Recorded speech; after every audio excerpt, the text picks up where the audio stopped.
There are many different styles of bikes: mountain bikes, road bikes, TT bikes, triathlon bikes, or time trial bikes. I do have one of each, but for today's purpose, just because it's the easiest, I decided to do my road bike. Sometimes if you're going to be out on the road, you might get a flat tire. So I'm going to do a quick video here to show you the basic maintenance that you need to do for the bikes and how to take care of them, also how to change the tire. So if you are out on the road, what you're going to need is a bike kit, just a basic maintenance kit. Some people carry tools, other people carry Allen wrenches or some things that you might need. This is a behind the seat kit. Mine sits right here, but I can't have it on there because it's on the stand right now. Just a piece of Velcro. It has a zipper. I'll go ahead and open it up here for you. Inside I have a couple extra chain links in case I end up breaking a chain. I can easily replace that. I have my spare tire kit. Now this is, I'll open this here in a second. It contains a couple CO2 cartridges and the patches in case I get a hole. And I also have a spare tube, an extra tire tube in here. Things are a little bit different between the back tires and the front tires. Things are a little bit different, but they're essentially the same. If you don't have a handy dandy stand like this, what you could do is actually turn your bike upside down. Especially if it's a road bike, it will sit on the handlebars, but unfortunately because I have the aero bar on mine, it will not do that. So you just kind of have to do your best and support it. Try not to scratch it or bend the frame or anything. With the back tire, what you're going to want to do is make sure that you are in the lowest gears possible so you can remember where your chain is. Otherwise your gears will be all mixed and matched and sorted off. So you want to be in the lowest gear possible before taking off the tire. Now they're all pretty much the same. There's no rhyme or reason unless the manufacturer said something specific, but it's all pretty much basic. So what you want to do is unscrew, and the tire should pop right off. Now you can leave that on if you want, doesn't really matter, totally up to you. So let's go ahead and pretend like we got a flat tire while we're out biking on the road. So the dog is out here. She doesn't really like the hissing sound, so if she does freak out, I will mute it. So let's see what we do here. So we'll pretend just like we got a flat tire.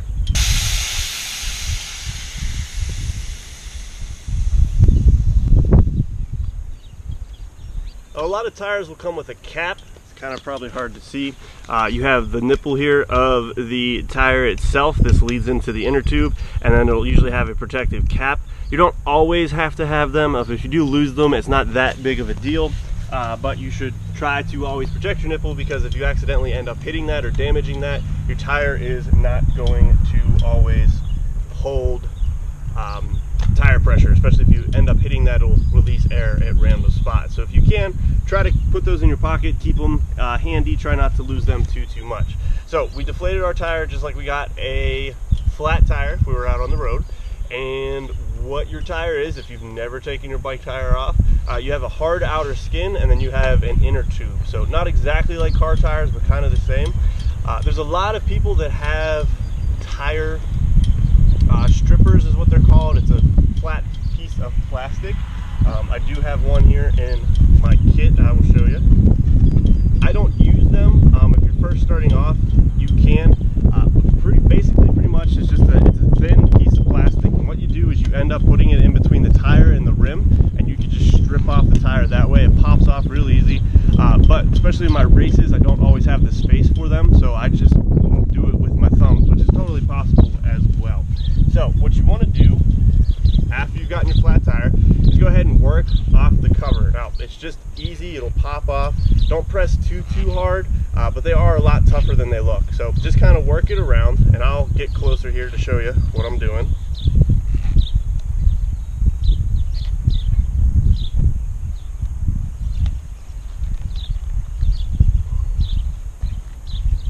Some of them do take a little bit more work than others, but they eventually do come off.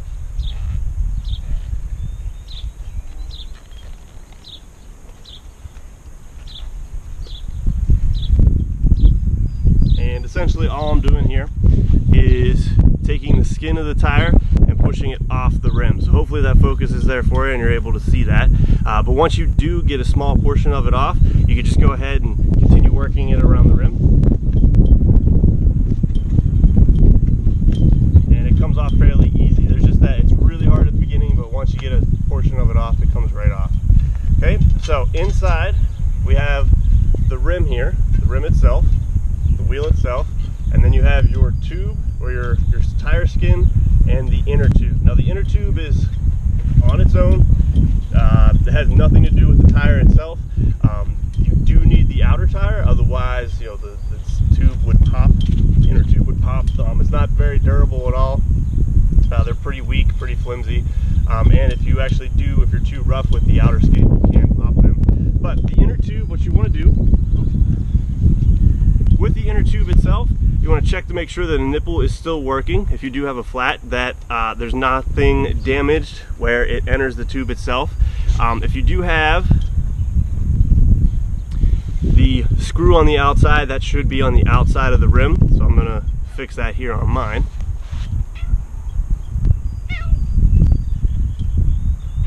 Okay. Then you want to inspect the tube itself. Sometimes you can press the nipple and blow into it, and you might be able to hear the leak if you do have a hole in it, but you can inspect the tube itself to see if you do have a hole.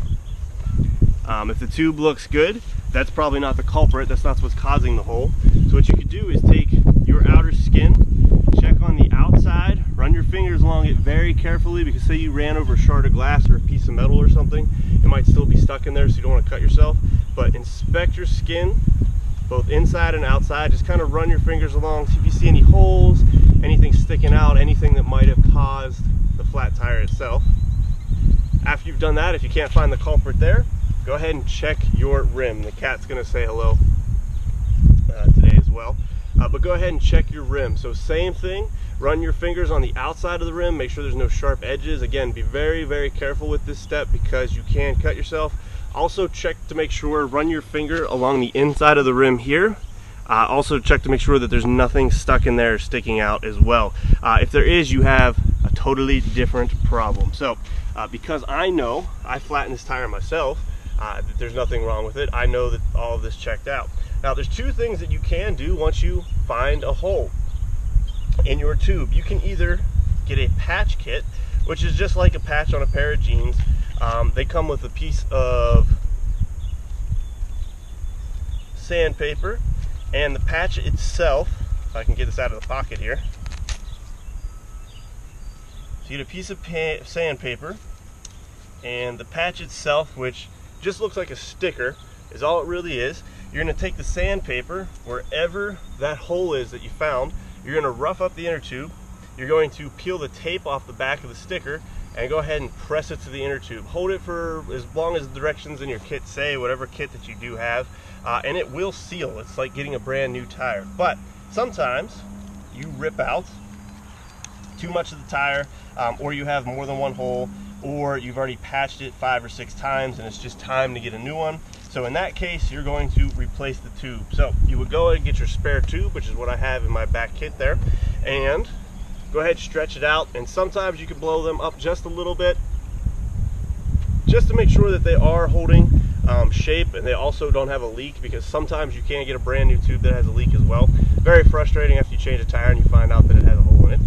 If the tire nipple does come with the outside nut, go ahead and take that nut off, because you want to put it through the rim on the outside. It's going to hold your nipple out so it's easier to get to pump air into it. So once we have that, get your rim set up, get your tube set up, and your skin. Now what I've found is that if you put the tube in the skin, it tends to go a little bit faster, and it's a lot easier to get the tire and the tube on the rim if you do it together as opposed to separately. Go ahead and just tuck the tube in there. Make sure it's not coiled up or rolled on top of itself. Make sure it's all in the same direction, the direction it should be going. Okay. Once we get those settled in there, we're going to put the nipple at one end, and we'll take the rim on the other side. Now there should be a hole in the rim to where the nipple goes through, so hopefully the camera picks up on that. If it doesn't, I do apologize. And we're going to go ahead and stick the nipple through the rim. Now what a lot of people do is they like to start on this side and work their way around. I find it a lot easier if you start on the opposite side. So just like taking it off, we're going to finagle it, make sure it fits down in the groove. We're going to make sure that the inner tube is inside the skin itself.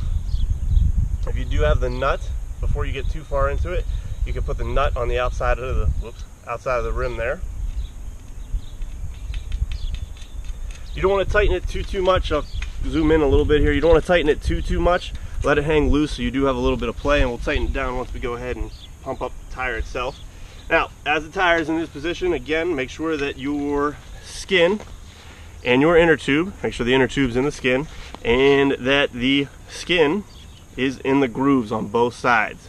Okay, if you only get one side, you could pop your inner tube, or you might have some trouble inflating it. So make sure that that inner tube stays inside your skin, and we're just going to slowly work it around the rim here.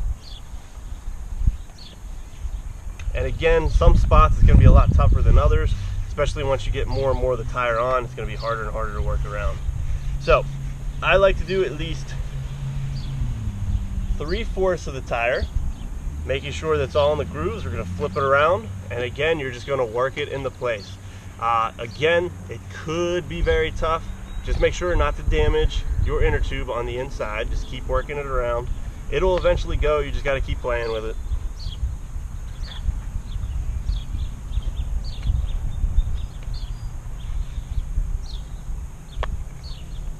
Push both sides up, make sure that the tube's inside the skin, and just keep pushing it over.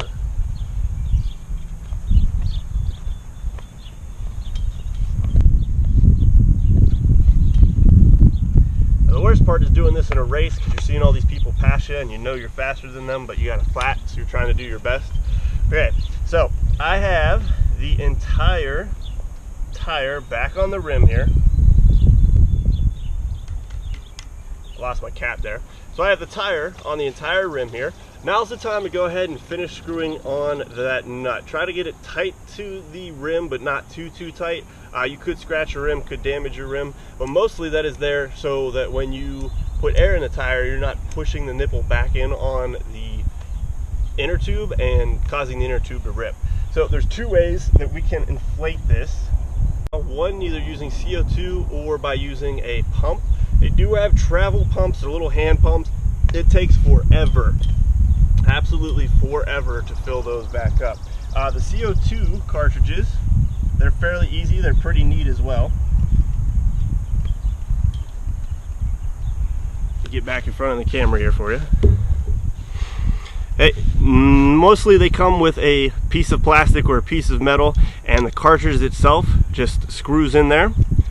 And depending on what kind you have, sometimes you can actually press the button and it'll fill up, or what happens is that you have to turn the valve.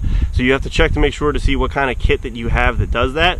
I'm not going to do it with the CO2 kit today, but it will reinflate your tires to about 80 psi. It could be anywhere from 100 to 130 as well. Like with me, with my road bike, I like to keep mine at 100. Anything over that tends to be a little bit too rough, too tough, and you can pop a lot of inner tubes. The other option is the hand pump. I don't have a portable hand pump. They're really small. It takes like forever. It takes absolutely forever to do it. So I have my pump that I use before my races. I would use the CO2 in a race if need be, but for today's sake, I'm not going to do that, and I'm just going to do the pump itself.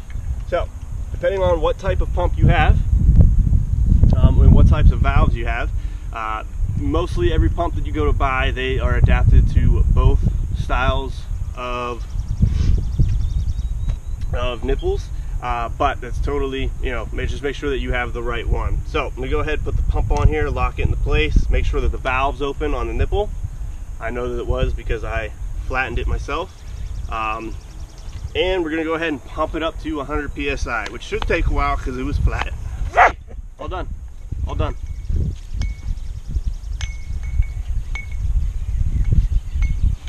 All right, so once we have everything flattened up, you wanna go ahead and screw on the end of your nipple so it doesn't accidentally release any tire or any pressure, any air pressure. If you do have your cap still, again, they're not necessary, but if you do have it, go ahead and pop that back on.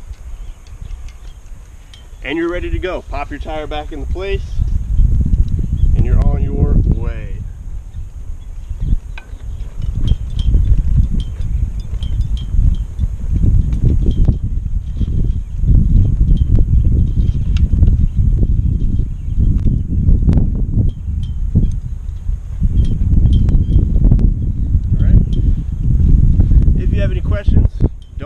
to ask me, I could do my best. I'm by no means a bike pro, but I do know a little bit, so I can help you. If you are interested in getting the biking, let me know. I can do my best to help you find a cycling club near you or a bike shop that you can trust to go off and buy a new bike. Sorry for the selfie stick, but to go over the basic maintenance, it's a little tougher to stand as far away as the camera needs to be set up in order to show you what we need to do. So for basic bike maintenance, what you want to do, inspect the bike, make sure that the rim's not broken. It does have 2 pedals, make sure it has 2 tires, okay, always good to have. Handlebars and a seat. Now, depending on what type of biking you're going to do, I strongly suggest not getting this type of seat. This is a road seat.